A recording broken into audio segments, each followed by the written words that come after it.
पत्नी फर्श पर बिखरी चीजों के बीच अपनी माँ की टूटी हुई लॉकेट उठाकर सीने से लगा लेती है। पत्नी की नजर पति की प्रेमिका पर पड़ती है। तुमने ऐसा क्यों किया? मेरी माँ की निशानी थी ये।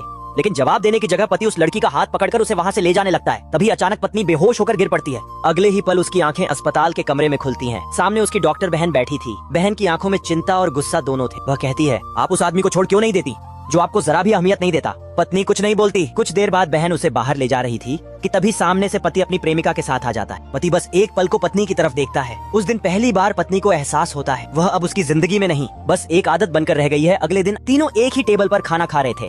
पति बड़े प्यार से पत्नी को देखकर निवाला उठाता है और उसके मुंह के पास लाता है। वह थाली छोड़कर गुस्से में वहाँ से चली जाती है। रात को वह अपने बचपन के दोस्त से फोन पर रोते हुए कहती है, मेरा पति मुझे कभी प्यार ही नहीं करता था। देर रात पेट में तेज दर्द उठता है। वह अपनी दवा ढूंढने लगती है मगर डिब्बा खाली मिलता है। दर्द से कराहती हुई वह नीचे जाती है। वहाँ का दृश्य उसकी आत्मा तक को घायल कर देता है। उसका पति अपनी प्रेमिका के घाव पर दवा लगा